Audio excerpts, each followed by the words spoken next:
This episode is brought to you by Kia's first 3-row all-electric SUV, the Kia EV9, with available all-wheel drive and seating for up to 7 adults, with a 0 to 60 speed that thrills you 1 minute, and available reclining lounge seats that unwind you the next. Visit kia.com/EV9 to learn more. Ask your Kia dealer for availability. No system, no matter how advanced, can compensate for all driver error and or driving conditions. Always drive safely.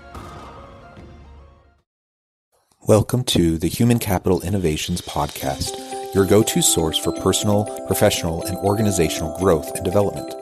We hope you tune in often for all things people management, organizational development and change, organizational leadership, and social impact related. Maximize your personal and organizational potential with Human Capital Innovations Podcast.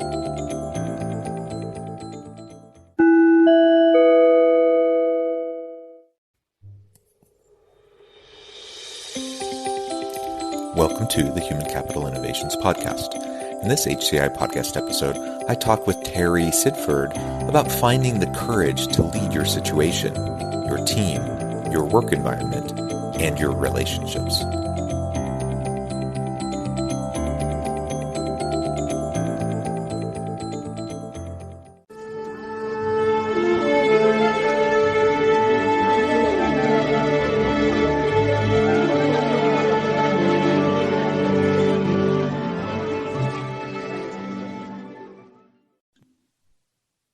Terry Sidford, welcome to the Human Capital Innovations Podcast. Thanks for having me. Yeah, I'm super excited to have a chat with you. We're both in Utah, and I've interviewed a handful of people that are located in Utah, but most people I interview are from, really all over the U.S. or all over the world. So it's fun when I find someone, where we can relate in terms of the beauties around Utah in terms of nature and the mountains and the national parks and all that kind of stuff. It's a lot of fun. Yes, it is. It is. We're very lucky to live here. Yeah, just this morning I was dropping my my youngest daughter off at school, and just the sun was just coming over the top of the mountains, and just kind of had one of those wow moments, like, wow, how am I so lucky that I get to be in the middle of this and get to see this each and every day. I love that. I absolutely love that. And we really need to focus on things like that right now in the middle of everything, and look at the beauty that's just right outside our door when things get a little bit challenging. I just got back from California visiting family, so it was fun to come back home. Good. Well, today we're going to be talking about finding our courage, the courage to lead our own situation, to lead our team, our work environment, and our relationships. And I know you do a lot of work in this area, and so I look forward to picking your brain and getting some of your insights to share with the listeners. Before we dive into the discussion, I just wanted to share Terry's bio with everybody. Terry Sidford is a sought-after TEDx speaker, author, and certified professional life coach. She has spent over half her life acquiring the knowledge and experience that qualify her to guide others. The acquisition of those experiences is a basis for her book, 100 Hearts, Inspiring Stories from the Women Who Lived Them, a collection of stories of female courage in the face of adversity. You can find Terry working on her next signature talk and sharing her insights with audiences across the nation at her website, terrysidford.com. So thank you so much for joining me. Before we launch in, anything else you would like to share by way of personal background, context, anything for the listeners? I think you pretty much nailed it there. I really have been working with a lot of people as a life coach and as an author, and then began my speaking career, and then it launched into working with corporations, and it's been a wonderful journey. Just very organic how I arrived here. Well, good. And, I think that's often how it is. We all most of us tend to have, kind of meandering paths in life and in careers that then end up taking us down, pathways that we never would have expected, earlier. And I know that's certainly the case for me.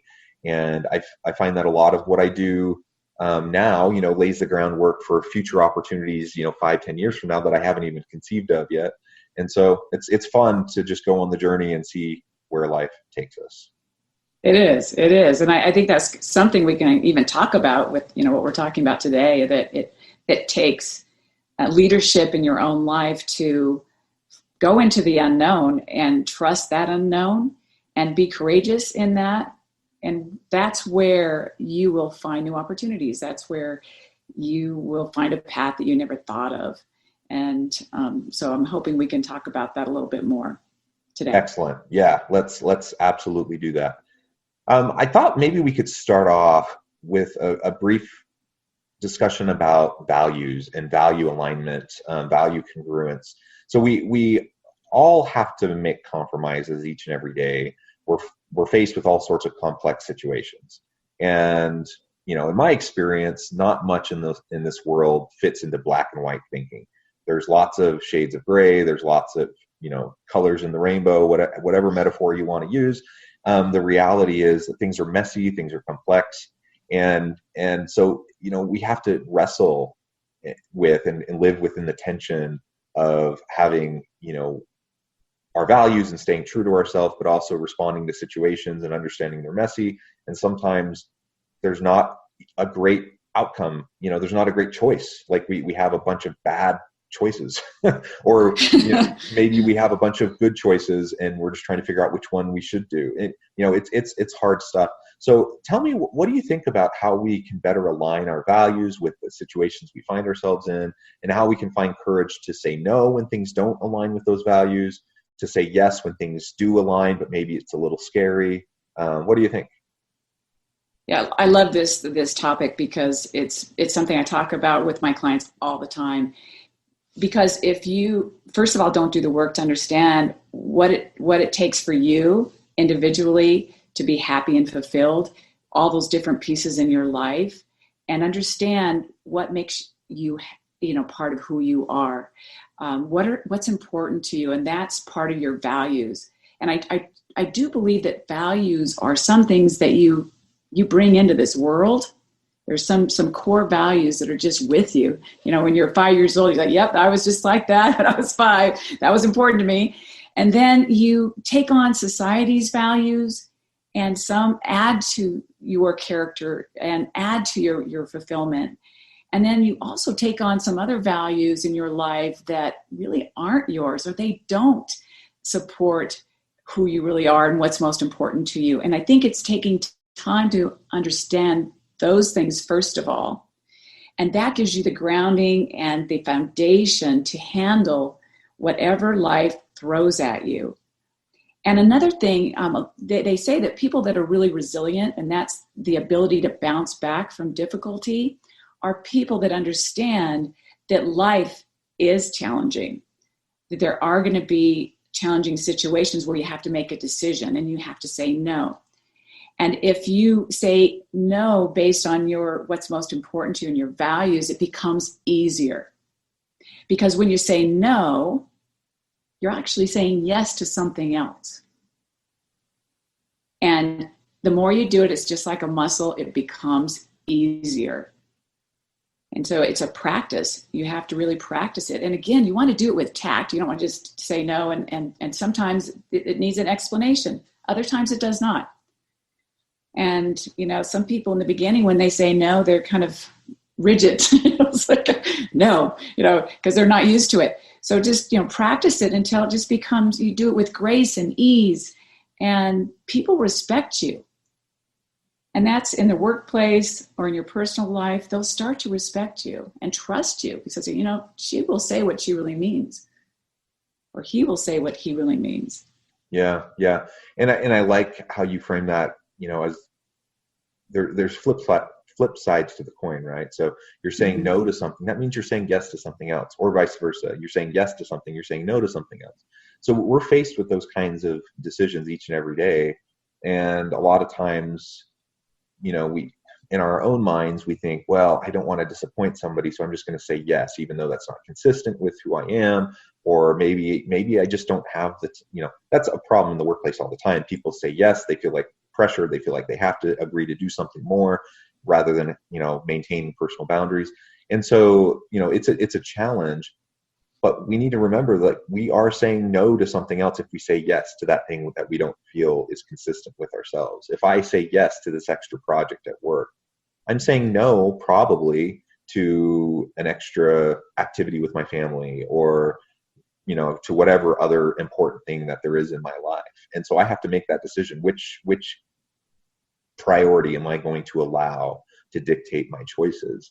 And of course, there's messiness. And so, you make choices and there are consequences. And, even though I think employers should respect employees and their boundaries and work-life balance issues and, all of that, that's another discussion that we could have. But, Yes. even though I feel like that's really important, the fact is, if I'm an employee, I don't control that. And so my boss could be a jerk and they could ask me to do something and I say no, and then they retaliate against me in some way.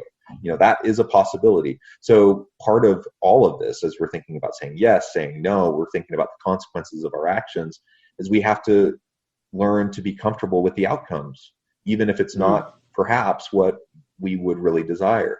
So I know if I'm going to say no to someone in a position of power, I know that there's a potential that could come back to hurt me. And I have to be okay with that. And that's where the courage comes in, right? Yes. Because I have to trust that life will take me in a better direction if someone retaliates against me for just, living up to what I feel is right. Wow, you couldn't have said that any better. And it's true. It takes courage. It's not easy. This isn't something easy. We're faced with difficult decisions a lot of the time, especially in the workplace, and there are consequences. But at the end of the day, you're the one that lives with yourself, and you're the only one that can make that decision of what is a priority right now. And another little trick or suggestion that I can give to people is, if you really don't know, you're on the fence, but something doesn't feel right, and you just like, I can't say yes, I can't say no, I don't know what to do, is to tell that person, that you need a few minutes or you need a day to get back with them, and wait till you really know what that answer is. And then you do your best that you can. And we all just do our best that we can with the information we have in the moment. So if you need more information, gather more information to make that decision. But get really clear on why you're doing this, and what's the outcome. Yeah, and I think that's really important, and that comes back to personal boundaries. That a lot of times people in positions of authority or power, they kind of pressure you to make a decision in the moment, even though you don't actually have the information necessary. You may need to go home and talk to your family. You may need to collect some data. You may need to, just take the time to think it through. And so, I am a big believer in just establishing and protecting our personal boundaries. If our boss, if our leader out in the workplace isn't honoring that, then it's our job then at that point to make sure that we are protecting our own boundaries, so that we give ourselves the time, so we don't end up making a rash decision, or something that will negatively impact, a family member or a colleague, or, whatever. That there are implications of everything that we do. And, to the best of my ability, I want to make decisions that will, at least at a minimum, do no harm to those around me. And hopefully actually benefit, right, and have positive impacts for people around me. And that includes my family, that includes my neighbors, that includes my boss. I want them to be successful, and that will only happen as I'm successful. So I want, the workplace to be successful. But I have to recognize that it's a challenge if I'm being pressured and pushed into making a decision prematurely. On the flip side of that, some people fall into what we might call decision paralysis, where they just can't get themselves to move forward. And there's a variety of reasons why that might happen for an individual. And that's also harmful. So we don't want to make, decisions in the moment, especially highly emotional types of situations. We want to give ourselves time, but we also can't just linger forever. And there is timeliness that is required, particularly in the workplace. And so while it might be reasonable to ask for a day to think something over, it's probably not reasonable to ask for a week or a month or to have things just drag on for, indeterminately. So we have to avoid decision paralysis also.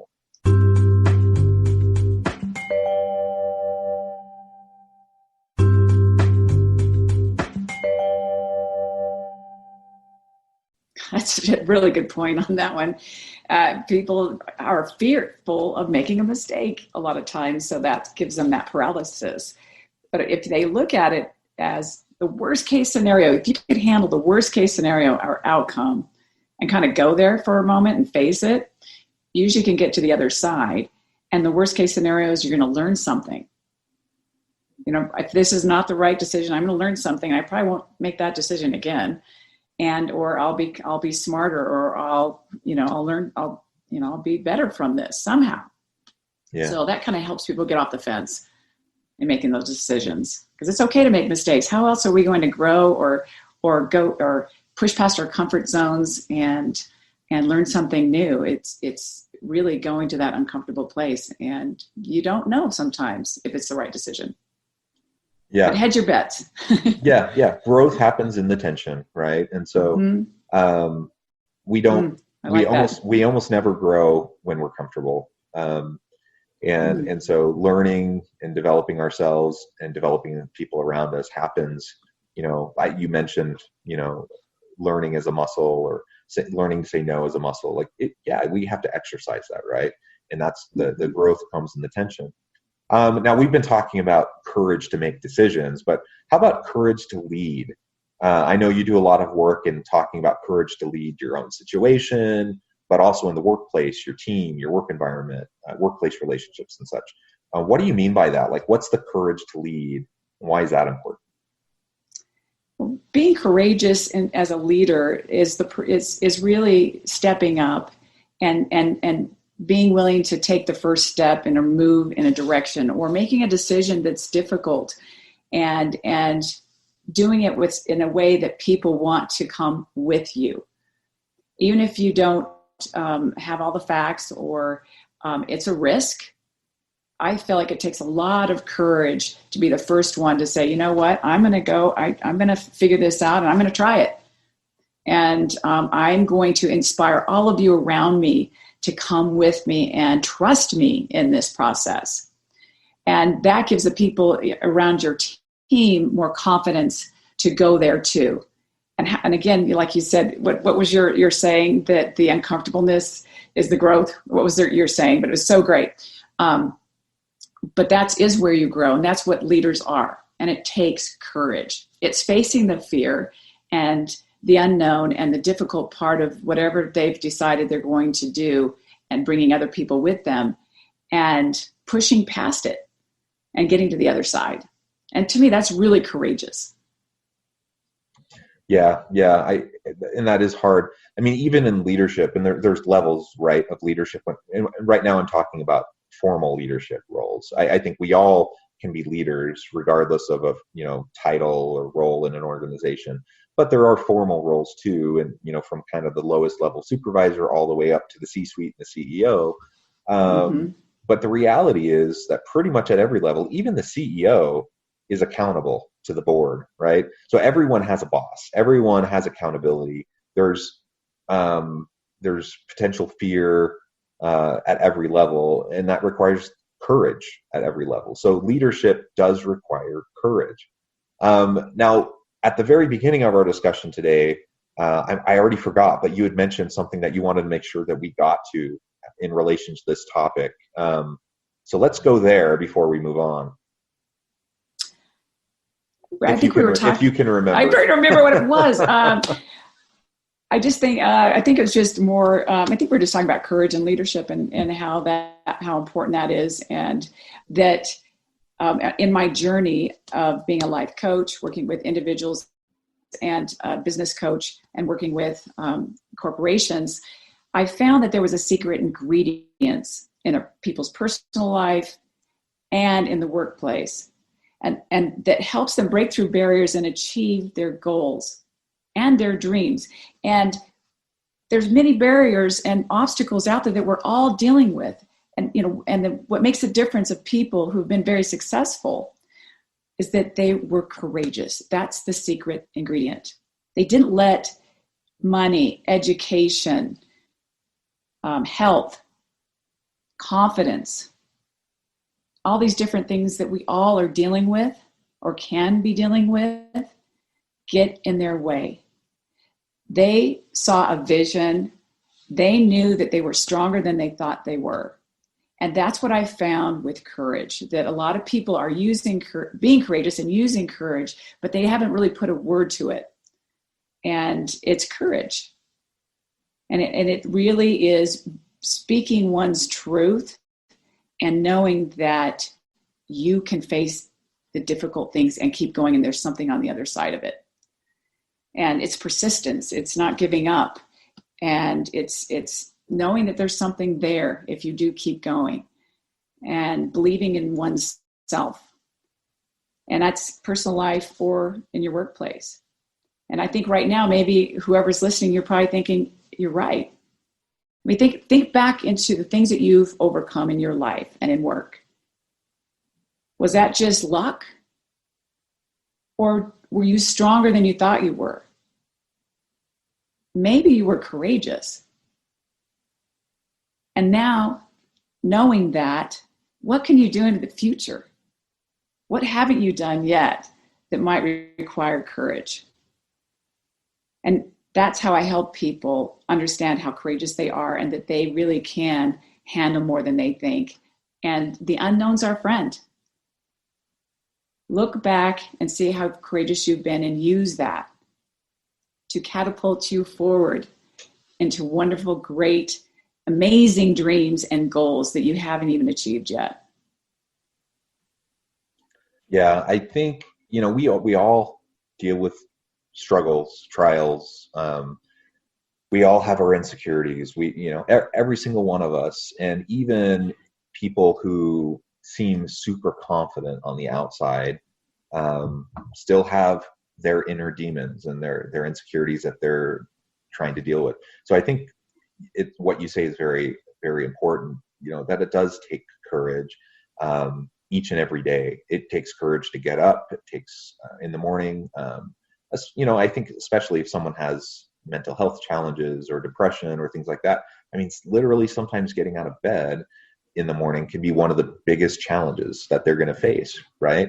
Yes. And we go out, we tackle the day, we face relationships where people are imperfect, and even if we assume that everyone's doing the best they can, which I think is a good assumption to have, people make mistakes and they'll say hurtful things or do hurtful things, and so each and every day it's going to be hard, but that's totally to be expected. And as long as we recognize that it just is, that's the way it is, then we can learn what are our coping mechanisms going to be, and how can we establish healthy coping mechanisms? How can we establish healthy boundaries? How can we start to develop and build on our confidence in ourselves to be able to be resilient and to be able to respond to adversity in healthy ways? I can think, I suppose, just like all of us, we have different points in our lives that were kind of inflection points where they became really impactful. And I'm sure I've had a bunch of them over the course of my life. But as you were talking, I had one come to mind. That was when I was a teenager, and I was on this really long bike ride. We were doing a 200-mile bike trip over the course of 2 days, Wow. That's a lot of riding your bike, right? And it's a lot. It's a lot, and it was hard. And I won't bore you with the whole story, but basically that was a really impactful thing for me as like a 14-year-old going on this big bike ride and pushing through the pain and the challenges, and just kind of finding some inner confidence through that. And that then led, as I gained some confidence from that then led me towards other areas of my life where I was able to gain confidence, do new challenging things, that then built more confidence. And so sometimes we just have to step into the darkness a few steps, try something out, recognizing it's not always going to work, but we will learn from it, and the successes will build upon each other if we just continue to challenge and push ourselves. That's a great example. You had never done anything like that before. You didn't know what that was going to be like. And look what it gave you. It gave you're actually referring back to it now as a story that was impactful for you. And I'm sure making decisions that are, okay, can I handle this? And moving forward into something that's unknown. And I think that's what this is about. It does build, one on top of the other.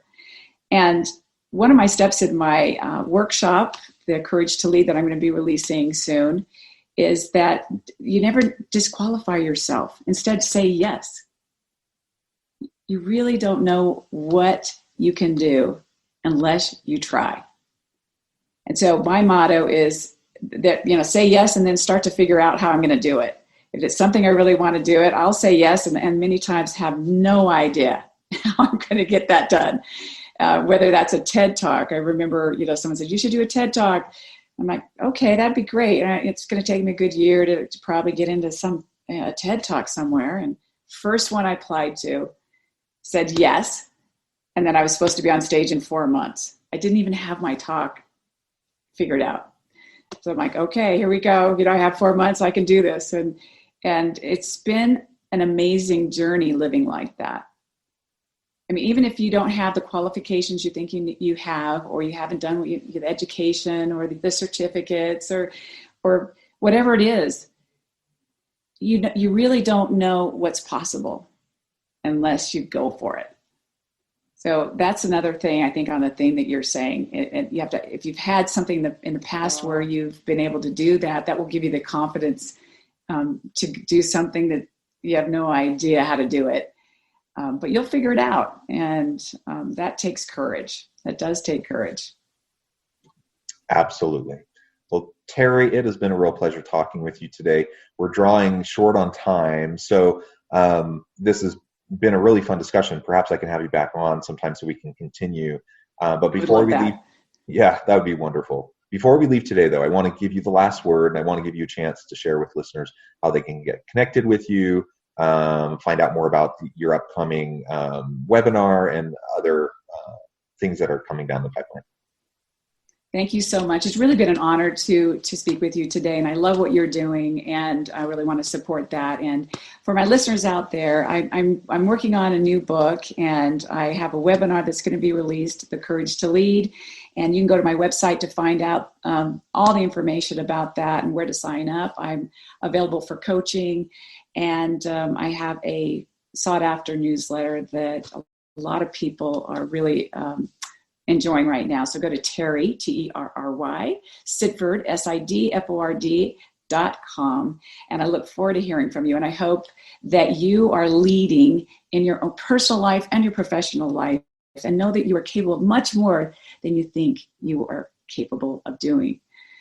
Be strong, be brave. I know it's an interesting time right now, but know that in adversity, there's opportunity. Thanks so much for listening.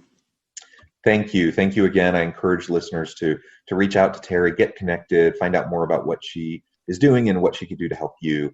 And I hope everyone stays healthy and safe, and that you can continue to find meaning and purpose at work each and every day. I hope everyone has a great week. Thank you.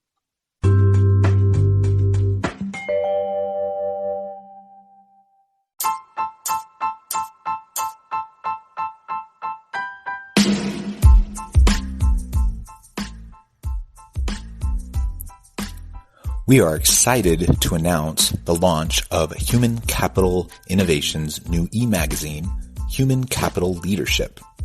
Human Capital Leadership is a free, interactive e-magazine with the mission to help individuals, leaders, and organizations find innovative approaches to maximize their human capital potential.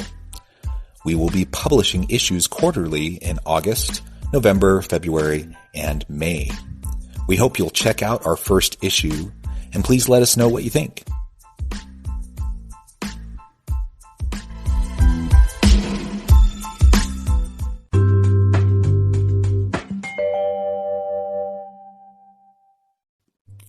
Thanks again for joining us for this episode of the Human Capital Innovations Podcast.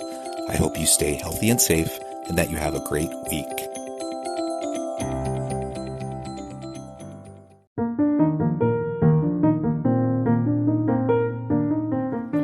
Check out our new weekly LinkedIn newsletter, Alchemizing Human Capital, exploring industry trends via original research and interviews with executives and thought leaders from across the globe.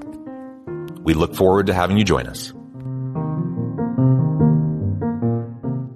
Make their Christmas unforgettable with Goat Guns. Looking for the perfect gift for your husband or man who is a gun lover? Look no further. Goat Guns are the greatest gift of all time miniature gun models. They are the perfect blend of quality and detail. From pistols to rifles, there's a Goat Gun for every collector, history buff, or gamer. Whether for display or for a fun collecting hobby, Goat Guns will bring joy and excitement to him. Surprise your loved ones this Christmas with a Goat Gun, the ultimate gift that won't disappoint. Shop at goatguns.com.